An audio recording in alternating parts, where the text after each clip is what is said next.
भोपाल की एक पुरानी बस्ती में एक छोटी सी झोपड़ी में पप्पू रहता था। वह बहुत गरीब था और गर्मी के महीनों में बर्फ का गोला बेचकर अपना और अपनी बूढ़ी माँ का पेट पालता था। उसकी बर्फ की गाड़ी पुरानी थी और उसके पास ज्यादा पैसे नहीं थे कि वह अच्छी गुणवत्ता की सामग्री खरीद सके। फिर भी पप्पू हमेशा अपनी मेहनत और ईमानदारी पर विश्वास रखता था। पप्पू बेटा, आज बिक्री कैसी रही? क्या कुछ पैसे बचे? माँ, आज ज्यादा बिक्री नहीं हुई, बस कुछ ही रुपए मिले हैं। लगता है इस साल गर्मी भी कम पड़ रही है। अगले दिन पप्पू अपनी बर्फ की गाड़ी लेकर बाजार की ओर जाता है। रास्ते में उसे एक मोटा चमड़े का बटुआ पड़ा हुआ मिलता है। वह उसे उठाकर खोलता है। बटुए में ढेर सारे नोट और कुछ सोने के सिक्के हैं। पप्पू की आंखें आश्चर्य से फैल जाती हैं। पप्पू थोड़ी देर तक सोचता है। गरीबी और जरूरतों के बावजूद उसका मन उसे यह पैसे रखने की इजाजत नहीं देता।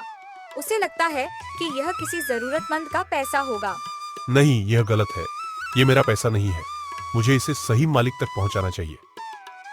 पप्पू बाजार पहुंचकर लोगों से उस बटुए के बारे में पूछता है। वह हर दुकानदार और राहगीर को बटुआ दिखाता है और पूछता है कि क्या किसी का यह खो गया है। माफ कीजिए, क्या आपका ये बटुआ खो गया है? इतने सारे पैसे तुम इसे खुद क्यों नहीं रख लेते भाई? ये मेरा नहीं है, किसी गरीब का नुकसान हुआ होगा। शाम होने लगती है और पप्पू निराश होकर घर लौटने लगता है। तभी उसे एक रोती हुई महिला दिखाई देती है। वह परेशान और घबराई हुई लग रही है। बहन जी, क्या हुआ? आप क्यों रो रही हैं? मेरा बटुआ खो गया। उसमें मेरी सारी जमा पूंजी थी। मेरे पति बीमार हैं और मुझे उनके इलाज के लिए उन पैसों की बहुत जरूरत थी। ये लीजिए, मुझे ये रास्ते में मिला था। महिला खुशी से रो पड़ती है और पप्पू को गले लगा लेती है। वह उसे ढेर सारी दुआएं देती है। भगवान तुम्हारा भला करे बेटा, तुमने मेरी जान बचा ली। तुम सच में एक फरिश्ता हो। इसमें फरिश्ते वाली कोई बात नहीं है बहन जी, ये तो मेरा फर्ज था। महिला पप्पू को इनाम के तौर पर कुछ पैसे देने की कोशिश करती है, लेकिन पप्पू मना कर देता है।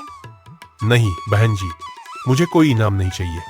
आपकी खुशी ही मेरा सबसे बड़ा इनाम है। कुछ दिन बाद उस महिला का पति ठीक हो जाता है। वह और उसकी पत्नी पप्पू की ईमानदारी से बहुत प्रभावित होते हैं। वे दोनों मिलकर शहर के एक धनी व्यापारी के पास जाते हैं और उसे पप्पू की ईमानदारी के बारे में बताते हैं। मैंने सुना है कि तुम बहुत ईमानदार लड़के हो।